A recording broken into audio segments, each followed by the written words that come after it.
Jungle. Bonjour à toutes, bonjour à tous. Très heureux de vous retrouver pour Dingue de Sport sur Sport FM, la radio qui mouille le maillot, la 91.9. Vous pouvez également nous recevoir, vous le savez, sur le www.sportfmtg.com.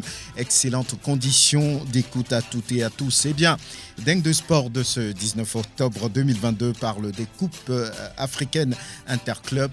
Après son faux pas au deuxième tour préliminaire de la Ligue des Champions, Asco est reversé en Coupe de la Confédération africaine de football. Le triple champion en titre du Togo affronte le CS Sfaxien de la Tunisie le 2 novembre prochain à Lomé pour le compte de la Manche Allez. Et puis le retour est attendu le 9 novembre en Tunisie. Début le 6 novembre prochain de la DA nationale de football et de la D2 le 12 novembre de la même année. Que dire aujourd'hui, à quelques jours de l'ouverture de la compétition, comment éviter la violence sur les terrains. Et puis le deuxième tour éliminatoire de la CAN U23, Maroc U23. Le Togo s'apprête à jouer contre l'Afrique du Sud ce dimanche 23 octobre 2022 au stade de Kégué. Dingue de Sport de ce 19 octobre 2022 invite Rodrigue Iko, Prosper Abouklou. Nous avons également en studio Hugues Vignon Atikbo qui est proche des préparatifs et aussi de l'organisation de ce match. Togo, Afrique du Sud, on va en parler. Dingue de Sport, la mise en onde est l'affaire de Théo Ajavon. La vidéo, comme toujours, est dirigée par Sir Fonelom. Moi, je suis Franck Nouniama. Bonne arrivée. Dingue de Sport sur la 91.9, la radio qui mouille le maillot Sport FM 100 ans. Igor Rodrigue, bonjour. Bonjour Franck, bonjour à tous ceux qui nous suivent en ce moment. Hugues Vignon Atikpo, merci d'être en studio. Bonjour Franck, bonjour à tous nos auditeurs. Très bien, on va commencer par parler de taekwondo avec une médaille d'or pour le Togo dans une compétition internationale. C'était à l'Open international du Sénégal la dernière fois et c'est Ibrahim Mamoudou qui permet au Togo d'avoir cette médaille d'or. On va pouvoir l'écouter. C'est un sentiment de joie et de fierté animé présentement. Je suis très content d'avoir gagné la médaille d'or pour mon pays. Je remercie la fédération qui m'a fait quitter mon pays pour aller compétir. Je remercie aussi le ministre des Sports et des Loisirs pour son aide à la fédération. Je remercie aussi le président Franck Cloutier pour son aide qui m'a fait. Je suis très fier. Le combat, surtout pour cette finale, comment ça s'est passé? Pour la finale, je sais que c'est ivoirien parce que leur mentalité c'est un peu élevé. Là, donc c'est à moi de bien gérer mon combat pour faire sortir le nom de mon pays. C'est grâce à ça que j'ai pu gagner la finale. La médaille d'or, c'est la joie. La joie, c'est la joie. Rien que la joie, toujours que la joie. Ibrahim Mamoudou, voilà, qui apporte cette médaille d'or au Togo.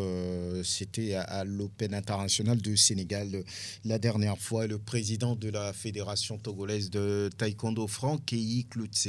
Je suis heureux, c'est tout. Je suis très content parce que les objectifs ont été atteints. D'abord, j'ai été nommé par l'Union africaine de taekwondo comme superviseur général de cette grande compétition, reconnu par la Fédération mondiale. Également, un de nos athlètes sur les trois a obtenu la médaille d'or, donc classé au plan africain comme faisant partie des meilleurs.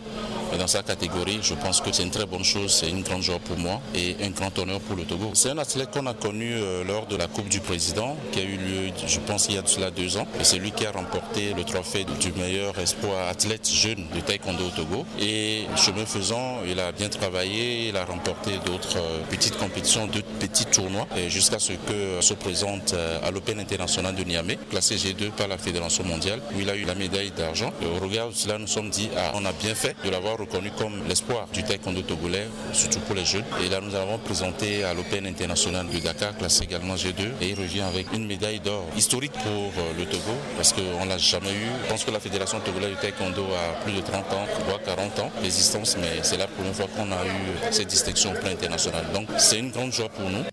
Et ça n'arrive pas tous les jours, une médaille d'or en taekwondo pour le Togo, il le dit si bien. C'est historique, le président de la Fédération togolaise de la discipline, Franck Kloutse.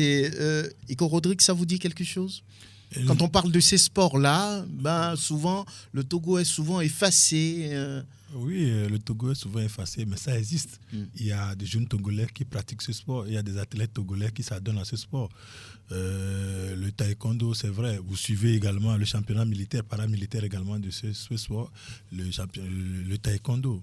Bon, c'est un sentiment de joie et de plaisir pour le Togo quand un athlète togolais à l'extérieur sur une compétition internationale s'illustre et également sort avec la médaille d'or, c'est-à-dire c'est la première place, c'est une bonne chose. Et quand vous suivez un peu son parcours, c'est un athlète qui a beaucoup travaillé et je crois que la fédération a misé sur lui et aujourd'hui la fédération également en sort gagnante et récompensée par cette médaille d'or. Très bien. Hugues Vignon Atikpo, vous avez eu les nouvelles de ce jeune athlète, de ce jeune athlète de combat, on peut dire Ibrahim Mamoudou, qui ramène une médaille d'or. Oui, c'est de bonne guerre. En écoutant le président de la fédération sur 3 athlètes, Ibrahim Mamoudou revient au pays avec la médaille d'or.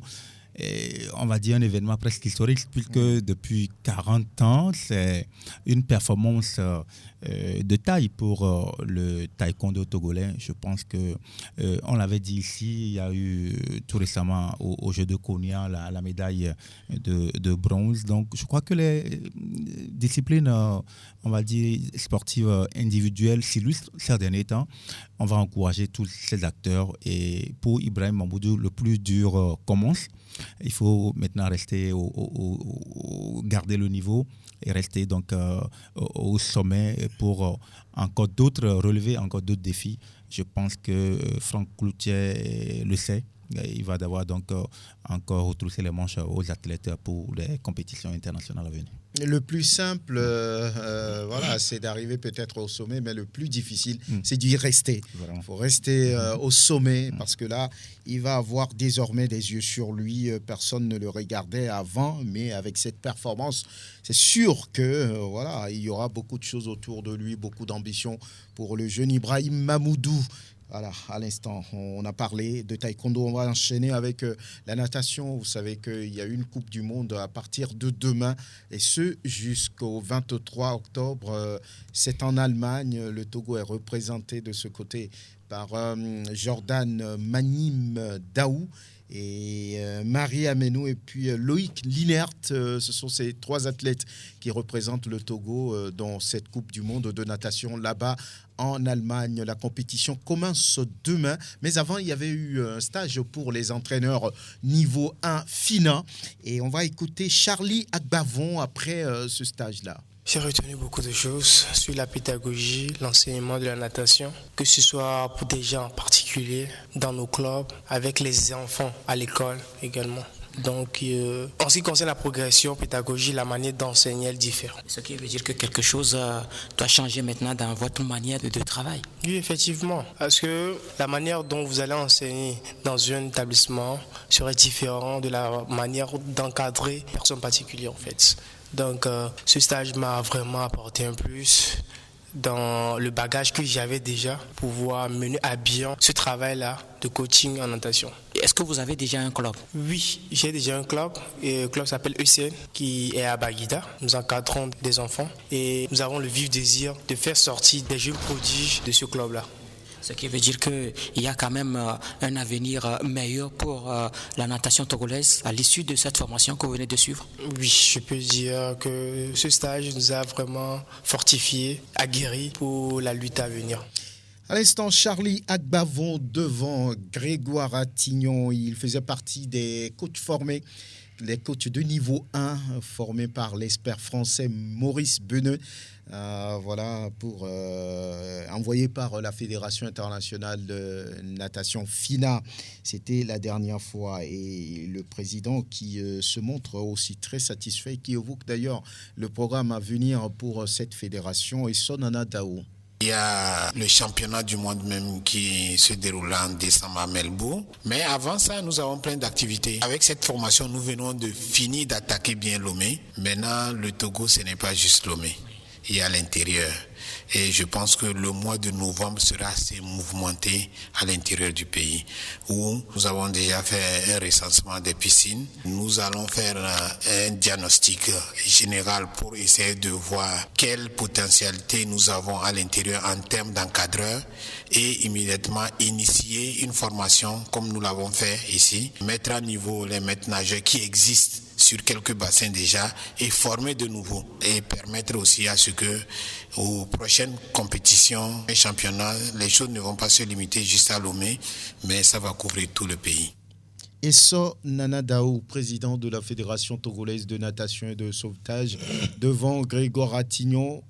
Voici aussi un sport au fond du gouffre et qu'on tente de remettre au goût du jour, qu'on tente de relancer, et avec les formations au niveau des maîtres nageurs et sauveteurs, des surveillants de baignade. La dernière fois, la formation à l'endroit des coachs niveau 1 de la FINA. Et puis, on se souvient également qu'il y avait un championnat du monde junior à Lima, au Pérou, il y a quelques semaines. Et le Togo qui enchaîne avec une autre compétition en Allemagne. Ça va commencer demain, la Coupe du monde de natation, demain en Allemagne. En attendant, ce qui va se passer en décembre à Melbourne, en Australie, au bout du monde, 36 heures de vol. Voilà, donc Nico, oui, on fait les choses pour remettre, on va dire, au devant de la scène ce sport un tout petit peu oublié. On sait qu'il y a quelques semaines, il y a quelques mois, on ne parlait pas de natation, mais depuis juin, voilà, ça bouge. Oui, avec l'arrivée du nouveau président à la tête de cette fédération, les choses bougent. C'est difficile pour nous surtout de faire la natation parce que surtout quand vous allez à l'intérieur du pays, il faut se rabattre sur les hôtels qui ont des piscines. Ce n'est pas comme au football où on peut s'exercer dans la rue. Non, il faut d'abord avoir un encadreur, comme on les appelle les maîtres nageurs et autres, les sauveteurs également. Sinon, c'est un sport un peu à risque. Maintenant, on peut dire à Lomé, c'est au niveau un peu élevé ou autour des hôtels et tout, à part la piscine olympique qu'il y a, la piscine atlantique qu'il y a. Je crois qu'avec l'arrivée de ce président qui essaie de faire des efforts, ça va motiver les uns et les autres à s'intéresser. Parce que beaucoup de parents hésitent à envoyer leurs enfants vers ce sport. Aujourd'hui, quand on sait que les sauveteurs sont formés, les entraîneurs sont formés et qu'il y aura peu de risques, ça va intéresser les gens. Maintenant que le Togo va envoyer des athlètes également sur les compétitions internationales et espérant faire une bonne prestation également, tout cela va rentrer dans le projet, dans l'activité de ce bureau qui est à la tête de la Fédération togolaise de natation pour pouvoir exciter les uns et les autres à s'intéresser à ce sport. Je crois que nous allons dire bravo à ce nouveau bureau qui fait des efforts pour que ce sport-là également puisse relever la tête. Le problème, c'est le manque d'infrastructures, comme toujours dans tous les sports d'ailleurs. Prosper Agbouklou, bonjour. Bonjour Franck, bonjour à tous les collègues autour de la table. Tout va bien. Que voulez-vous? On est toujours dedans. Et le projet phare pour cette fédération, c'est la construction d'une piscine olympique. Il semble que, oui, voilà, on a trouvé l'endroit qui va pouvoir accueillir la construction de cette piscine olympique. Selon nos informations, ça pourrait prendre effet à partir de janvier-février 2023. Bon, je crois que une fédération comme celle-là qui est restée en léthargie pendant longtemps et qui renaît a besoin quand même de se donner une bonne espérance. Et quoi qu'il en dise, ce sont des ambitions. Et je vous l'ai dit depuis le début que ce monsieur, à l'image d'un autre que je connais, qui est très ambitieux, M. Daou. Donc je pense qu'il a dit, il a annoncé, il a démarré. Et les activités, on les voit sur le terrain. Je crois quand même que c'est tout autant difficile, mais on ne peut jamais vouloir quelque chose et son contraire. Donc, en voulant le lancer ainsi, je crois que c'est possible. Maintenant, oui, c'est une affaire de gros sous. Mais aujourd'hui, je crois que les ambitions créent tout à fait les moyens. Et quand il le dit, c'est sûr que ça va se faire. Parce qu'on a besoin de piscine. Iko l'a dit tout à l'heure, ce n'est pas un football où on va s'exercer dans la rue, ni aller donc plonger dans la mer ou dans le fleuve Zion pour dire qu'on est en train donc d'apprendre à nager. Il faut cette infrastructure, je dirais, importante pour pouvoir s'exercer. Donc ça, je crois quand même que on ne peut que leur souhaiter bonne chance et que les donateurs, les bonnes volontés, l'État togolais et les instances olympiques puissent donc adhérer à ce projet. Pourvu que le projet soit bien présenté, je crois quand même que le financement viendra et qu'au Togo, ce ne sont pas les emplacements qui manquent. Bonne chance donc à cette fédération. Très bien, on va pouvoir souhaiter bonne chance aussi aux athlètes qui représentent le Togo là-bas en Allemagne. La compétition commence demain pour prendre fin le 23 octobre, c'est-à-dire dimanche. On le rappelle, le Togo est représenté par Jordan Manim Daou, Loïc Linert et puis Marie Amenou. Parlons maintenant des coupes interclubs, des coupes africaines interclubs. Et vous le savez, après son faux pas au niveau du deuxième tour préliminaire de la Ligue africaine des champions, ASCO est désormais reversé au niveau de la Coupe CAF. Il y a un tour de cadrage avant d'intégrer la phase de groupe de la Coupe CAF. Sinon, un deuxième tour additionnel pour permettre aux condonnants de la COSA de pouvoir intégrer la phase de groupe et l'adversaire en vue. C'est bien le club sportif Sfaxien, un club tunisien habitué de la compétition comme les clubs maghrébins d'ailleurs. Oui, Iko Rodri, oui, encore un club maghrébin. Hein. On n'en finit pas de les retrouver. ASCO ne finit pas de les croiser. Hein. Bon, nous n'allons pas faire peur à ASCO, mais le constat est clair. Et ça fait plaisir de voir Prosper ici, puisque l'autre fois, il était prêt à défendre cette équipe d'ASCO, à parier même sur cette équipe d'ASCO.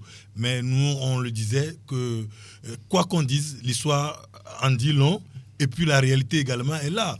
Quand vous prenez même le tableau qui est là, l'Afrique francophone n'a plus sa place. Sur plusieurs pays engagés, seuls 4 restent également en Coupe CAF. Même chose pour la Coupe des Confédérations également, ils sont peu. Et c'est le Maghreb qui emporte la grande partie.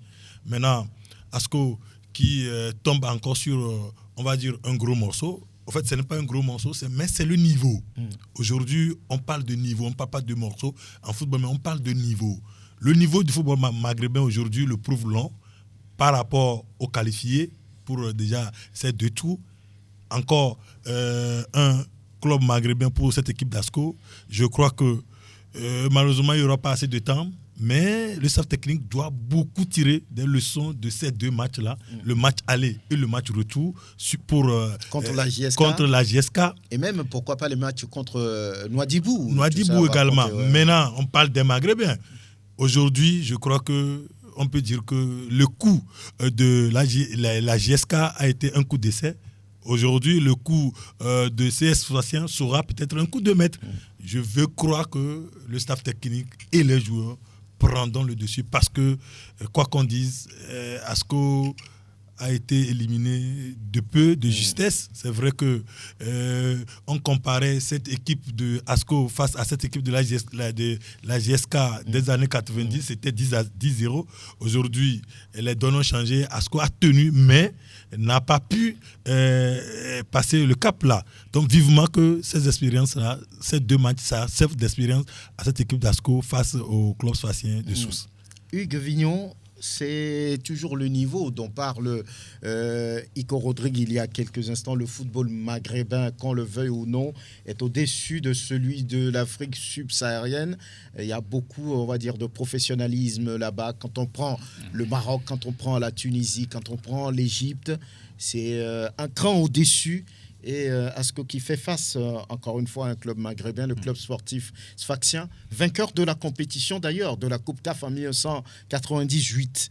Oui, ASCO avait échoué la dernière fois de peu face à cette équipe de la JSK.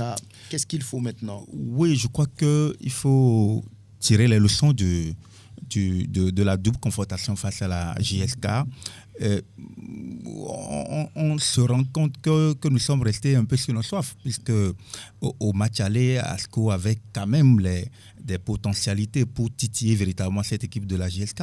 Mais bon, la défaite à Lomé, finalement, c'est cette défaite qui a pesé lourd dans la balance pour l'élimination d'ASCO, puisque au match retour, ASCO a quand même, comme on le dit, regardé la JSK les yeux dans les yeux, avec ce match un but partout. Je crois que c'est cette absence de concentration dans les matchs, et surtout à Lomé, où l'adversaire peut véritablement prendre le dessus en 2, 5, 10 minutes. Je crois que dans un match de football, il ne faudrait pas perdre la concentration. Je pense que c'est ce qui est arrivé donc à ASCO à Lomé. Donc je crois qu'il faut tirer déjà les leçons de ce match et après se dire que voilà, les clubs maghrébins, c'est vrai, comme Miko l'a dit, ils ont quand même leur niveau dépasse réellement le niveau des clubs de l'Afrique subsaharienne, mais dans une compétition, dans un match à double confrontation où il faut passer, je crois que tout est possible. Tout est possible. Donc je crois que ASCO doit jouer grandement ses chances. Et dans ce tirage au sort du tour de cadrage, ASCO aurait pu quand même aussi tomber sur des clubs comme Berkane, le club africain, et voilà, des clubs encore huppés du football maghrébin. Donc je crois que le CS Sfaxien, comme tu l'as dit, c'est quand même un grand club, vainqueur donc, de cette compétition en 98. Mais cela reste le club sportif sfaxien et qu'on va jouer 2 confrontations en aller et retour. ASCO joue le match aller le 2 novembre prochain. Donc, il ne faudrait pas passer à côté de ce match. Si ASCO veut se qualifier, il faudra mettre toutes les opportunités à Lomé et prendre véritablement ce match très au sérieux, ne pas galvauder les occasions et espérer donc faire le déplacement au match retour pour aller quand même prendre les points assez précieux. Donc, c'est possible. En double confrontation, ASCO peut faire quelque chose. Voilà, ASCO qui va rencontrer le club Bianconero parce qu'il s'habille en blanc, noir comme la Juventus. D'ailleurs, leur surnom, c'est la Juventus Al-Arabe. Voilà, c'est le nom du club sportif sfaxien. Oui, Prosper Agoukou, vous faites confiance, on sait, au triple champion en titre du Togo. La dernière fois, vous pensiez que on pouvait faire l'affaire ou bien ASCO pouvait faire l'affaire face à la JSK. Ça a été limite. Il n'a pas manqué grand-chose, on va dire, au Condona pour passer 2-1 ici, 1 but partout là-bas. ASCO ne marque pas beaucoup. C'est le constat fait par tout le monde. 4 matchs, 4 buts. Il y avait 3 buts de Ouattara Moutalabou et puis la dernière fois, c'était Bruno Avotor. C'est ce qu'il faut corriger, l'attaque. Marquer beaucoup de buts ici, c'est ça qui va faire la différence.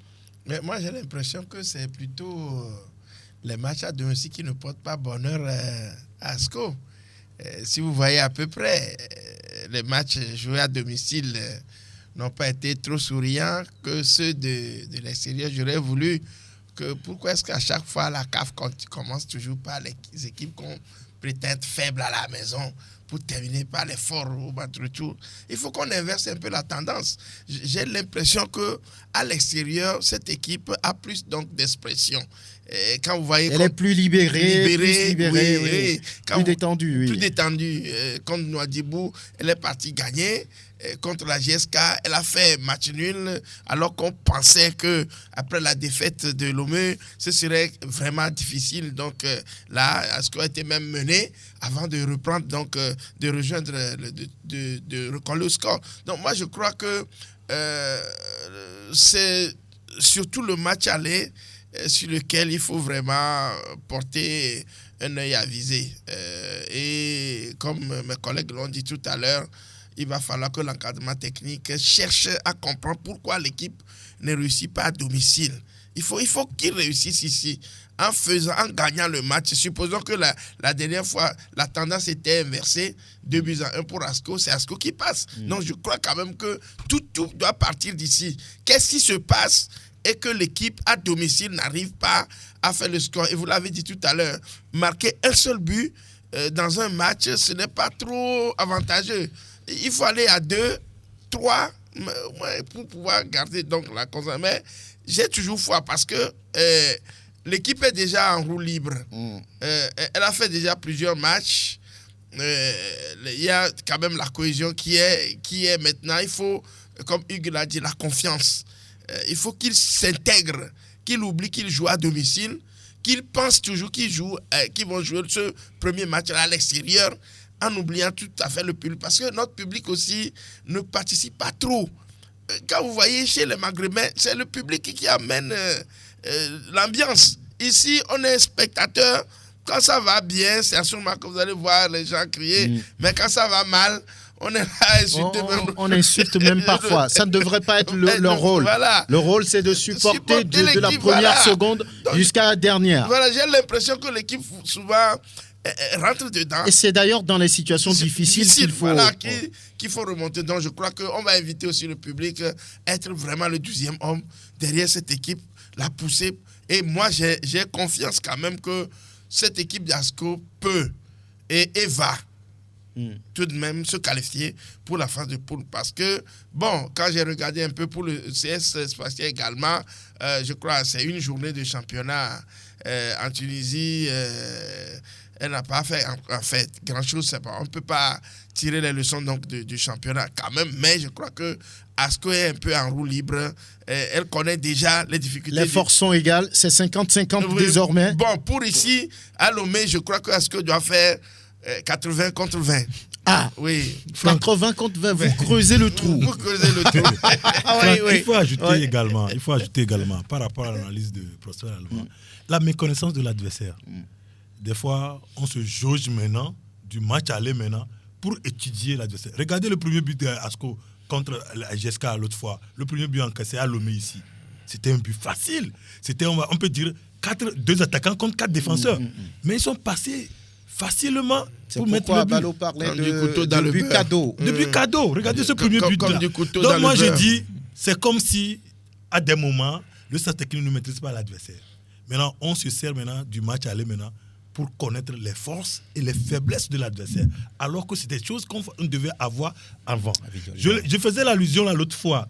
Quand on interrogeait ici au match aller, la conférence de match, la conférence de presse d'avant-match, l'entraîneur algérien, il énumérait les forces déjà d'Asco. Il disait que Asco avait tant. Et moi, j'avais attiré l'attention des uns et des autres pour dire, ah voilà ce que l'entraîneur dit. Alors que nous, c'était le cas contre Mouadibou. Asco a joué timidement au match aller. C'est vrai qu'on peut penser également effet pression de domicile, ça également, ça existe. On veut tellement bien faire à domicile qu'on passe à côté, ça existe également. Mais moi, j'ai dit toujours que des fois, c'est comme si nos entraîneurs ne maîtrisent pas. C'est que quand les Blancs, quand ailleurs, on fait les études vidéo, les analyses vidéo des joueurs adverses, c'est très important. Ça rentre également dans le jeu. Bien. Et je crois que c'est à l'issue des matchs aller maintenant que nos équipes arrivent à contenir l'équipe maintenant au match retour. Très ça bien. Fait que ça également, ça joue contre nous. Voilà, de toutes les façons, Jean-Paul Dossé à Balo a eu 4 matchs dans cette compétition continentale. Les 2 matchs contre Nouadhibou Football Club, les 2 autres contre la jeunesse sportive de Kabylie. Et ça devrait servir pour savoir quelle potion préparer pour le club sportif sfaxien. D'ailleurs, c'est très intéressant de savoir qu'il y a toujours un club togolais en route pour une qualification. C'est intéressant, ce qui veut dire que oui, quoi qu'on dise de ce championnat, il y a des choses à retenir. Il y a des choses positives qui s'y passent dans le championnat au niveau togolais, qui a des joueurs de valeur.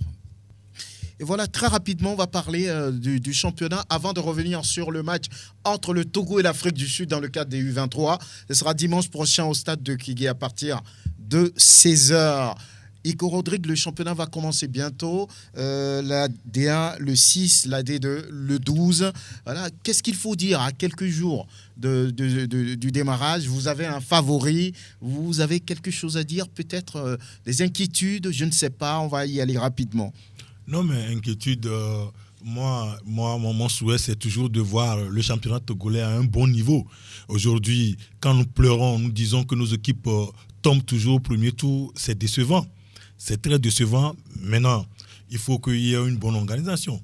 Ce que moi, je vais souhaiter à tous ces clubs, c'est la détermination, la volonté de pouvoir faire rehausser le niveau du football togolais. C'est que le meilleur gagne sur le terrain. Qu'est-ce qu'on a... Il ne faut pas avoir des champions fabriqués. Qu'est-ce qu'on a l'habitude de constater? C'est que nous avons des fois, on a l'impression de voir des champions fabriqués. On a l'impression que des matchs sont perdus d'avance. Des champions décidés dans le bureau. On a l'impression que les champions sont décidés dans le bureau. On a l'impression que les arbitres jouent également à ce jeu. On a l'impression que certains dirigeants même s'adonnent à ce jeu. On a l'impression que des joueurs ne se donnent pas à fond. On a l'impression que les techniciens également ne font pas des efforts pour pouvoir rehausser le niveau de ce championnat. Donc, moi, mon mot va d'abord aux dirigeants, c'est-à-dire aux présidents de club, pour qu'eux-mêmes ils fassent franc jeu pour ce championnat, parce que après tout, ce sont eux qui investissent, ce sont eux qui donnent de l'argent, même si quelque part on les finance, quelque part que nous ne savons pas, mais nous estimons qu'ils sont les premiers à investir dans ce championnat. Maintenant, le patron de ce championnat, c'est la fédération, pour que la fédération également, les organisateurs puissent faire un franc jeu également. Les arbitres qui vont participer à ce championnat, vivement qu'ils soient à la hauteur. Je crois qu'ils ont eu des formations, vivement qu'ils puissent prouver qu'ils font des formations pour ça. Et nous voulons voir nos arbitres également sortir de ce championnat, aller à l'extérieur. On voit des arbitres guinéens, des arbitres gambiens, des arbitres mauriciens, des arbitres érythréens, au haut niveau, alors que ces championnats-là, nous ne les voyons pas. Les championnats gambiens, nous ne les voyons pas. Maintenant, aux techniciens, c'est à eux de sortir leur gris-gris pour que les joueurs puissent sentir que derrière eux, ils ont un technicien. Prosper, vous, que voulez-vous dire? Oui, je crois on va y revenir, bien sûr. Ico a cité donc la panoplie donc de palliatifs qu'il faut amener, qu'on fasse franc jeu, qu'on arrive au Togo à mettre en place également pour ajouter des infrastructures adéquates. Il faut que le football se pratique sur un terrain convenable, un terrain praticable, un terrain gazonné, pas sur des chaudrons comme on le voit parfois dans certaines villes qui sont choisies, où il faut jouer donc sur des chaudrons où on a des graviers, les joueurs, de la poussière qui se soulève.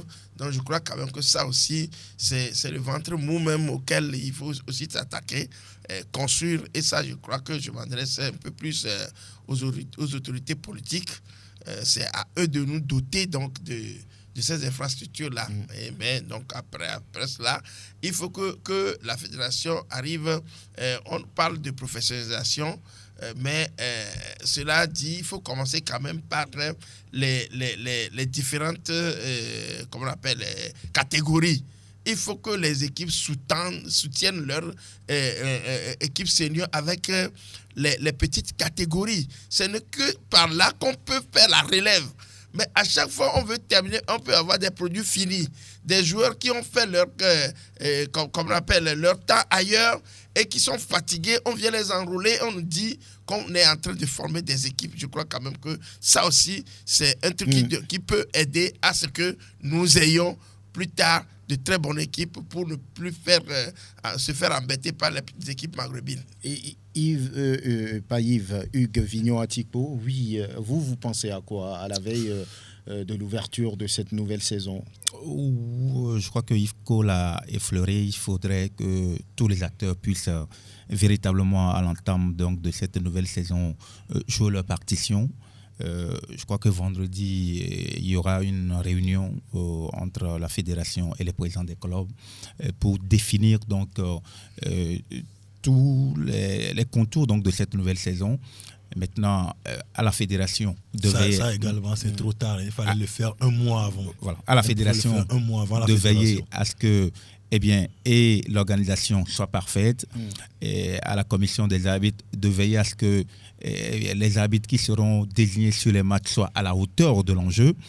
et également aux acteurs, notamment les clubs, de jouer crânement leur chance pour ce championnat. Quand on voit les compétitions continentales, on voit que véritablement, il n'y a pas un grand écart entre le football togolais et les autres. Maintenant, il faudrait qu'on puisse travailler dans la régularité. Le dernier championnat a pris fin au mois de mai, mais on est attendu jusqu'au mois d'octobre ou de novembre pour commencer un autre championnat. Je crois que ça, 6 mois plus tard, ça fausse un peu les choses. Ça fait partie des défis de nos championnats. Il faudrait qu'on respecte un timing de nos championnats. Plus que quand les clubs sont en compétition, ça va permettre aux clubs qui sont qualifiés pour les coupes continentales d'être en jambes pour les compétitions continentales. Les matchs amicaux ne remplacent jamais les compétitions. Donc, il faudrait qu'il y ait un délai assez court entre la fin d'un exercice et le début d'un autre. Donc, je crois que ça doit faire partie de tout l'ensemble de l'organisation de nos championnats. Et maintenant, les clubs vont jouer leur partition, les arbitres et l'organisation. Je pense que dans la régularité, on va arriver quand même à avoir un championnat qui sera à la hauteur. Et comme on l'a dit, nous sommes dans un processus donc de professionnalisation de notre football. Et ensemble, tous les aspects, tous les secteurs seront bien organisés. Très bien. Voilà, on va marquer juste une pause. Le temps pour nous de parler de Togo, Afrique du Sud. Et voilà, c'est lancé. Le Togo doit jouer ce dimanche. Rien ne pourra changer ce rendez-vous. Et oui, Afizou Traoré et ses hommes sont appelés à se produire pour la manche aller de ce deuxième tour éliminatoire. Hugues Vignon-Atikpo, vous êtes proche de l'organisation de ce match-là. Qu'est-ce qu'il se passe à ce jour ? Oui, je pense que l'organisation se déroule bien. La structure, donc Serge Sport en collaboration donc avec la Fédération togolaise de football déploie bien toutes les actions logistiques matérielles pour l'organisation donc de ce très grand match ce dimanche au stade de Kégué.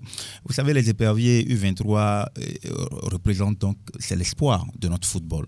Et avec la qualification au précédent tour contre les Morabitoun U23, je pense que l'équipe de Afizou Traoré a suscité véritablement au sein de la population togolaise ce vent-là de renouveau. On veut véritablement pousser les jeunes espoirs à franchir cette étape très primordiale avant le troisième tour, puisqu'ils vont jouer 3 tours avant la CAN au Maroc. Donc je crois qu'on n'est qu'à la moitié du chemin. Et ce match très important de ce dimanche va encore une fois baliser le chemin en attendant donc le match retour au FNB Stadium. Donc je pense que au niveau de l'organisation, tout se passe bien. L'organisation logistique, tout se passe bien. Je crois qu'au niveau, donc sur le plan sportif, l'équipe a commencé les regroupements depuis lundi. L'équipe même va s'entraîner encore cet après-midi au stade de Kégué. Donc je pense que tout se passe bien. Maintenant, il faut la mobilisation des supporters, des éperviers, les mordus du football togolais derrière cette équipe nationale du Togo. Je pense que c'est ensemble que nous allons pousser donc cette équipe nationale pour la victoire. Allons écouter d'ailleurs Afizou Traoré, sélectionneur des U23, au sortir de la première séance d'entraînement. Aujourd'hui, on n'a eu que 20 joueurs à la séance, puisqu'il y a certains qui reviennent du voyage après le match de ASCO et ACK, plus le voyage. On a fait un peu de technique, un peu de tactique. C'est demain qu'on va rentrer dans le vrai sérieux. Le fait qu'on va jouer le match aller à domicile, je pense qu'on va faire beaucoup attention pour pouvoir gagner beaucoup d'avantages à ce match aller, pour ne pas avoir trop de pression le match retour. On prie le public sportif togolais de venir massivement comme ils l'ont fait le match contre la Mauritanie ici à Lomé. Donc leur présence est un grand soutien, grand espoir pour nous pour pouvoir remporter ce match. Afizou Traoré, sélectionneur des U23 de la sélection olympique du Togo, faire 70% du chemin pour ne pas se mettre la pression sur le match retour, dit-il. Oui, il demande au public d'apporter son soutien à cette équipe. Prosper Agboukou, oui. L'Afrique du Sud, beaucoup disent ne pas la connaître, cette sélection des U23 de l'Afrique du Sud. Elle n'était pas au premier tour parce qu'on estime qu'elle est un cran au-dessus de la sélection togolaise. Voilà, le rendez-vous, c'est dimanche. Oui, il faut y aller, il faut gagner. Il faut gagner. Ça, je crois que ce sont des matchs qui se jouent comment on appelle, au coup près. Donc, je crois que nous avons l'obligation d'être au stade avec cette équipe, la porter au bout du bras, enlever tout au moins le suspense au match aller, parce que les Mourabitoun au match retour ont joué regroupés, voulant protéger leur avantage du match aller. Ça nous a facilité un peu plus la tâche, parce que une équipe qui a la prétention de se défendre a souvent, a été souvent surprise. Donc, ce qui nous a permis donc de marquer 2 buts. Bon, c'était bien, suffisant pour se qualifier. Maintenant, on a un adversaire plus coriace et qui viendra avec un peu plus de professionnalisme par rapport à cette équipe de Mauritanie. Maintenant, il faut être dans la concentration. Moi, je dis souvent, à l'approche de ces matchs, ce n'est pas le lieu donc de relever les faiblesses. Il faut compter sur ces faiblesses-là, les renforcer, les cacher un peu à l'adversaire. Maintenant, il faut... le problème du Togo, c'est le manque de buteurs. On n'a pas de buteurs, on a des attaquants qui sont opportunistes.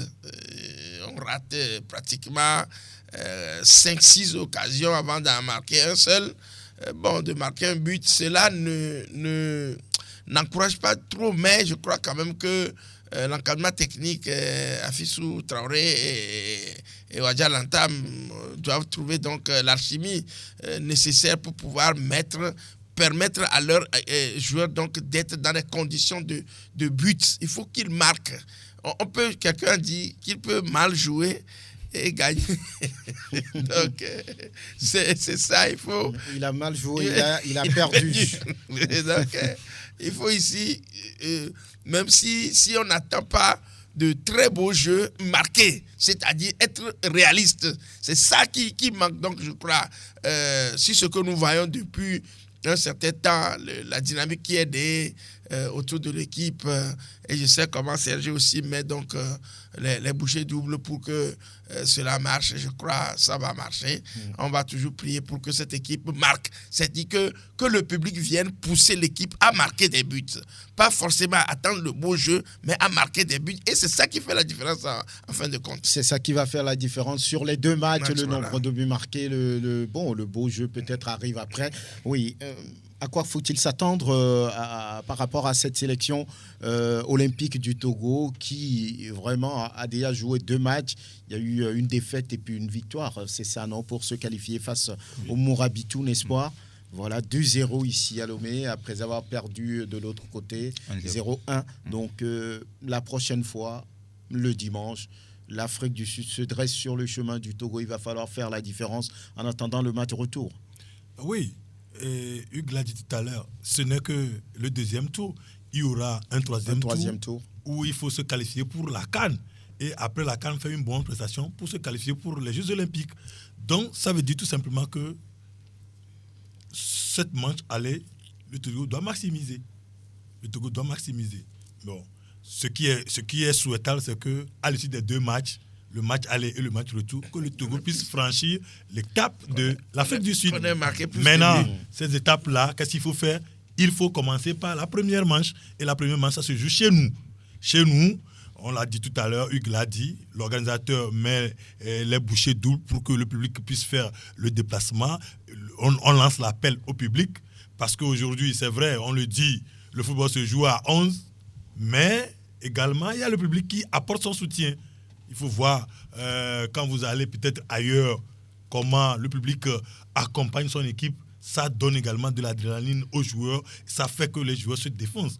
Le public togolais, à part nos périodes de 2004, 2006 jusqu'à 2013, on a perdu cette verve.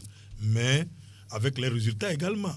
Aujourd'hui, ces jeunes espoirs nous ont donné de l'espoir en éliminant cette équipe de la Mauritanie, le contraire des locaux qui se sont fait battus par le Niger. Donc je pense aujourd'hui qu'avec cette victoire, cette qualification sur la Mauritanie, le public essaie de venir découvrir les joueurs qui ont fait l'exploit là devant la Mauritanie. Donc c'est l'occasion également de venir encore une fois accompagner cette équipe. Maintenant, les dispositifs tactiques et autres, je laisse le soin aux techniciens de le faire et nous espérons que pour cette manche aller, je crois que les Togolais doivent faire la différence. On se rappelle de l'expédition d'Abbé Okuta. Il a fallu que les Togolais gagnent ici 3-0 pour pouvoir contenir les Nigériens à Abbé Okuta. Donc, on peut le faire également en passant par le match aller. Donc, vivement que le staff technique également puisse être à la hauteur. Faire une bonne rencontre ici, essayer de parler aux joueurs. On a l'impression des fois que les joueurs des fois sont trop stressés. On l'a dit avec nos équipes qui ont joué sur le continent, stressés à domicile. Beaucoup disent que l'arrivée peut-être de Karim Derman peut faire du bien à cette équipe olympique. Puisqu'il joue déjà dans ses beaux jours. On le connaît, il a fait une bonne prestation avec les A. Maintenant, il n'était pas là contre la Mauritanie. Il est arrivé, vivement qu'il puisse apporter. Vivement qu'il soit dans ses beaux jours également. Vivement également que le staff technique également soit inspiré à composer une bonne équipe pour pouvoir aborder l'équipe sud-africaine. Oui, Hugues. Oui, par rapport donc à Karim Derman. Karim Derman et Augustin Drakpe qui sont tous aux Pays-Bas. Karim Derman a fait honneur d'Augustin Drakpe à Sparta Rotterdam. Eux, ils vont rejoindre l'équipe, je crois, aujourd'hui. Donc, je crois que c'est déjà un élément motivateur donc, pour l'équipe. Et la billetterie également, comme l'a dit Iko, je crois que les tickets sont accessibles. Je crois à 1000 francs. Ça va permettre donc au public de venir quand même encourager cette équipe nationale du Togo. Peut-être que les gens, le public, après la défaite contre les Morabitoun à Nouakchott, beaucoup n'y croyaient pas par rapport à la qualification. Mais ce résultat de 2-0 au retour a peut-être galvanisé le public. C'est de bonne guerre, donc il faudra qu'on puisse faire le déplacement. 1000 francs, 2000, je crois que c'est à la portée quand même du public sportif togolais pour venir accompagner l'équipe. Et je rappelle également qu'à partir donc de demain après-midi, les tickets seront disponibles ici à la Radio Sport FM et au siège de la Fédération togolaise de football. Maintenant, après c'est les deux endroits retenus. Les deux endroits retenus. Siège de la FTF et à Sport FM. Et dimanche, eh bien, les tickets seront disponibles donc, au stade pour que nous venions tous accompagner, supporter nos ambassadeurs à la victoire. Et c'est de prendre les tickets plus tôt. Pas d'attendre le dernier jour pour chercher les tickets. Surtout, pour les gradins. Il faut que le public soit là. Voilà, pour répondre il faut inonder les gradins. C'est vrai que quand vous voyez un peu le public sud-africain, quand vous suivez un peu le championnat sud-africain, quand vous suivez les matchs de l'Afrique du Sud, quand vous allez en Afrique du Sud. FNB Stadium, c'est 74 000. Voilà.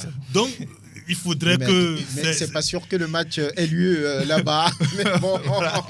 Non, mais ce qui est sûr, quel que soit l'endroit, en Afrique du Sud, le public fera nombreux de déplacements.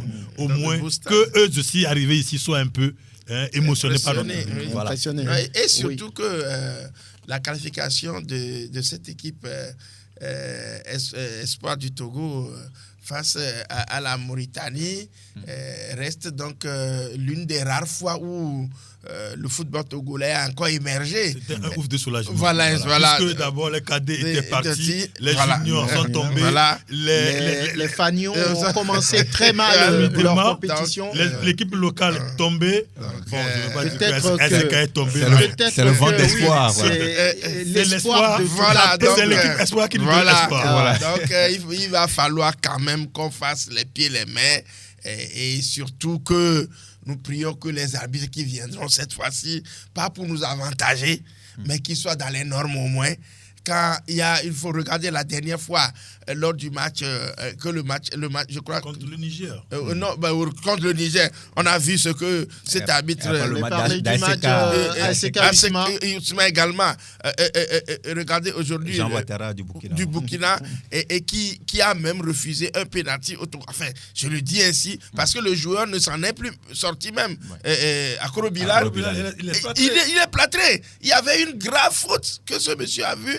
Il est parti. Donc je crois que nous ayons aussi cette chance que les arbitres soient dans les normes. Nous ne disons pas qu'ils nous avantagent, mais que le sifflet soit normal pour qu'on ne voit pas la côte de l'Afrique du Sud par rapport à celle du Togo pour ne pas. Donc je crois que c'est notre apport, l'apport du public également, qui va galvauder ces joueurs-là pour pouvoir réussir donc cette mission-là. C'est le seul espoir qui reste. Il va falloir donc vraiment le motiver plutôt pour que cette équipe-là puisse aller de l'avant. Et comme je le disais, connaissant donc l'organisation de ces Jeux sport, je crois quand même que tout sera mis en place pour que le truc marche. Très bien, l'espoir qui est permis par rapport à cette sélection espoir des U23, il faut le dire, du Togo. Merci Korodric d'être venu. Merci Hugues Vignon-Atipo. On vous a précisé que les tickets seront déjà disponibles dès demain après-midi ici à Sport FM et puis à la Fédération Togolaise de Football. Merci Prosper Agbokou et l'homme à devant Théo Ajavon. À bientôt.